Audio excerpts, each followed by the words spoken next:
Chapter 11 of The Innovator's Dilemma by Clayton Christensen. Today it's the conclusion of the discussion of the book. Also, I think a big breakthrough in our thesis around our mission to invest in fundamentally new concepts and tech engineering practices with large impact. I think we understand much better now the process of companies, the inner workings, the value system, the culture necessary to generate wealth following fundamentally new concepts and engineering practices, and how they can also have large impact. This is the Not Even Wrong podcast. It's December 15th, 2020. This is Krim Delco. For the day, the fund is down 9.6%. The market is up 0.5%. We are up 363% for the year. The market is up 13%. We're outperforming by 350%. If you put $100 in Orange Capital Partners on January 1st, 2020, you would have roughly $463, and the same with the S&P 500 would yield you around $113. I think we are at a point now, we're finishing up our discussion with the Innovator's Dilemma by Clayton Christensen, and it's beautiful to go through a book like that and really fundamentally understand the concepts and the ideas. But what's even more interesting and really powerful is that we have a better understanding now of our own process. And this is really what this is all about. Understand what you're actually doing, what your mission is, what are the tools and processes and thoughts that you can apply against your mission to deliver results. And here is the conclusion. In Clayton Christensen's book, the fundamental concept is that a new disruptive technology has a different type of trajectory than the existing market. So the technology and the markets are not in sync. And what typically happens is that existing customers in established markets either don't know about the technology, don't care about the technology, don't even know what they can do with the technology, because by definition it's new, it's disruptive, or to use our own more precise definition, it's a fundamentally new concept with new engineering practices, and therefore, how am I supposed to know as a customer what this new concept really does to me? So what Christensen then follows up is, he says that companies that want to follow disruptive technology, that want to actually implement a disruptive technology, have to start evolving with the market and sort of build a learning organization, because they themselves don't really know. And the big question here is, and this is something where I think Christensen overlaps with Jim McKelvey, which is the big question is, so you're building this innovation stack, which is Jim McKelvey's formulation of a similar process.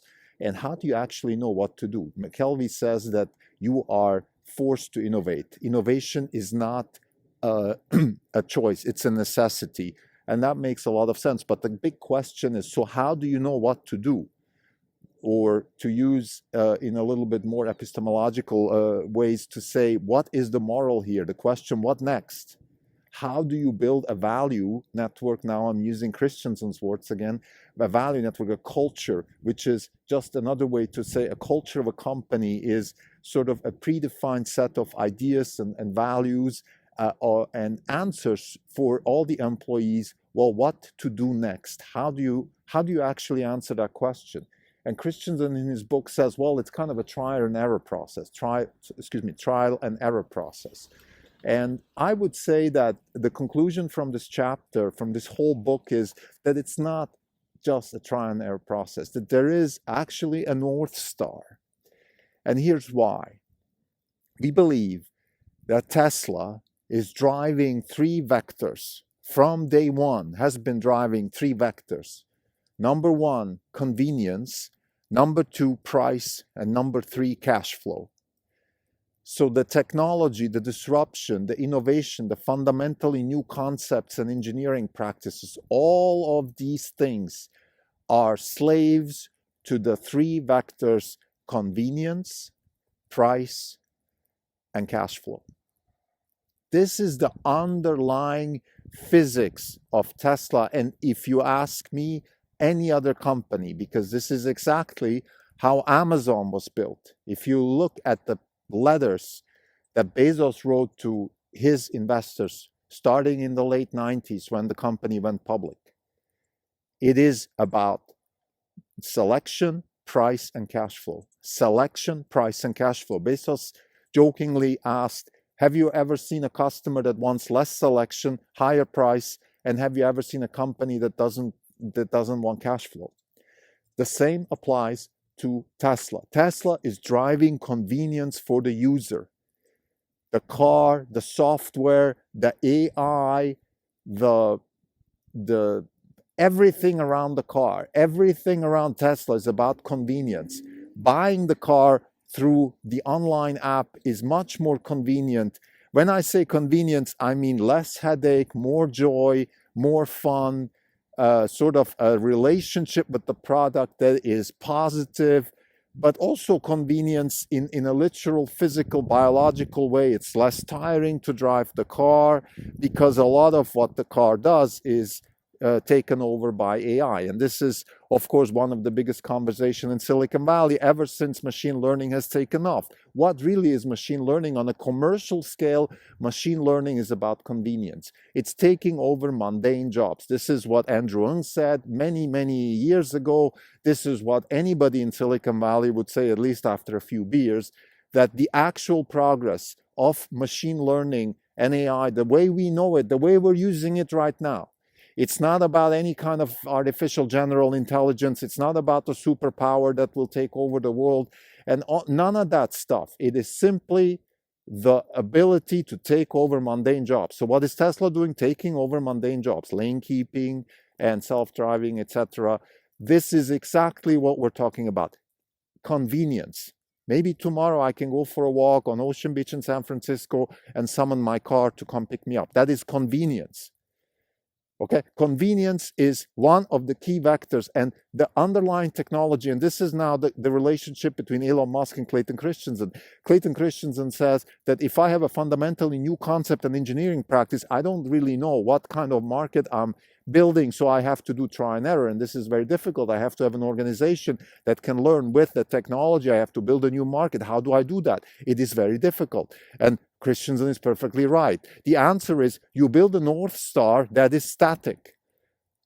Convenience and lower price are not changing. And you make the technology and the innovation stack, and all this innovation that comes through the solving of problems, creating new problems, all of that is a slave to the vector of convenience and price. Now let's talk about price. Of course, we've spoken about this many times in this series, that the actual fundamental way for Tesla also to ward off other disruptors, namely from China, is to fight price. Lower the cost structure. Lower the cost structure. It does a lot of things for you.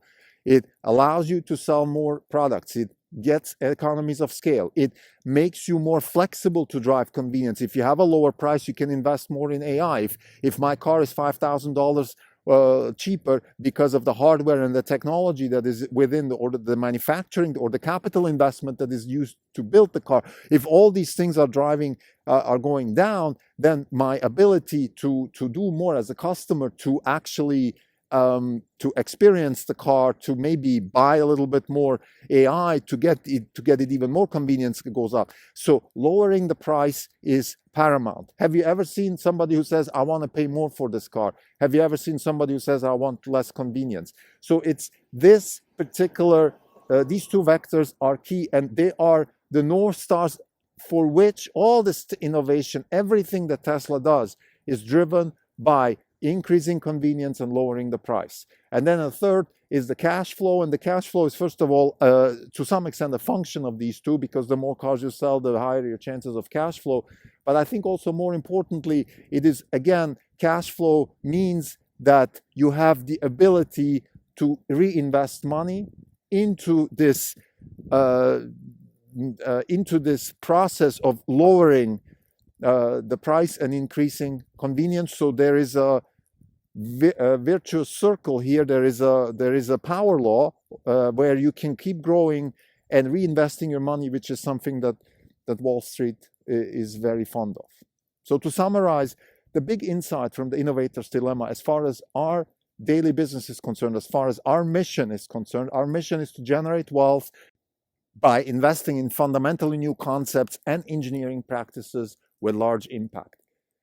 So as far as our mission is concerned, we have learned from this book, we have generated knowledge, we have a better understanding of our own process, which is to invest in companies that have solved the innovation stack problem by creating North Stars, by creating a goal where the innovation stack is supposed to go. And the innovation stack is supposed to go, in the case of Tesla, towards more convenience and lower cost and cash flow. Those are the three things that this company is all about. And within that context, innovation can happen, disruption can happen, markets can be evolved, because it is not a try and error. It is a very focused, it is a solution to this fundamental problem of how to create stability in a dynamic society.